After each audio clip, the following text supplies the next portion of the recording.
کہ اس کو اس کی قبر کی زندگی، اس کے آخرت کی ایک ایک منزل اس کو اس بات پر توجہ دلاتی ہے کہ تم کسی کو دھوکہ نہیں دے سکتے، تم کسی کو دھوکہ نہیں دے سکتے۔ اور یہ ساری چیزیں اس کو جھوٹ بولنے پر، اس کو دھوکہ دینے پر، کسی کے مال کے اچکنے پر، کسی کے مال کے کھا جانے پر، کسی کے مال کو غبن کرنے پر، یہ ساری چیزیں اسی وقت اس کو روکتی ہیں جب اس کے اندر آخرت کی اس درجے کی فکر ہوتی ہے، اللہ کے سامنے پیش ہونے کا اسے خوف ہوتا ہے، اللہ کے سامنے اس کو حاضر ہونے کی اس کے اندر فکریں اس پر غالب ہوتی ہیں، یہ چیزیں اس کو روک رکھتی ہیں۔ کسی کو ذلیل کرنے سے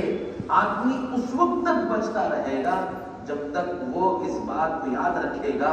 کہ اللہ کے نبی نے ارشاد فرمایا، اگر تم نے میرے بندوں کو، اللہ کے نبی نے ارشاد فرمایا، حدیث قدسی ہے، اگر تم نے میرے بندوں کو دنیا میں ذلیل کیا تو تمہارا خدا تمہیں آخرت میں ذلیل کرے گا، آخرت میں ذلیل کرے گا۔ وہ کسی کا مذاق نہیں اڑائے گا، وہ کسی کی زندگی میں ہاتھ نہیں ڈالے گا، وہ کسی کے رشتے نہیں توڑے گا،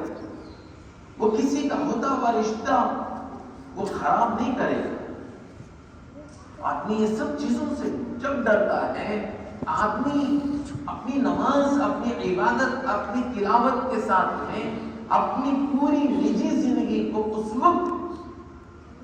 ایمان پر رکھتا ہے جب اس کے زندگی میں ایمان بالغیب داخل ہو، ایمان بالغیب کا اسے یقین ہو، آخرت میں بربادی سے بچنے کا اسے یقین ہو کہ یہ چیزیں آخرت برباد کرتی ہیں اور یہ چیزیں آخرت کو برباد کرنے سے روکتی ہیں۔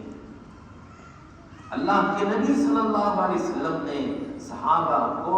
آخرت سے اتنا متفکر کر دیا تھا کہ صحابہ کے سامنے آخرت کا نام لیتے ہی صحابہ رونا شروع کر دیتے تھے، اور جیسے ہی قبر کا تذکرہ آتا صحابہ رونا شروع کر دیتے۔ صحابہ کی زار و قطار کے ساتھ میں ان کی آنکھیں لبلبا اٹھتی تھی۔ صحابہ میں جتنے بھی شہید ہوئے، جتنے صحابہ شہید ہوئے اور جو بھی صحابہ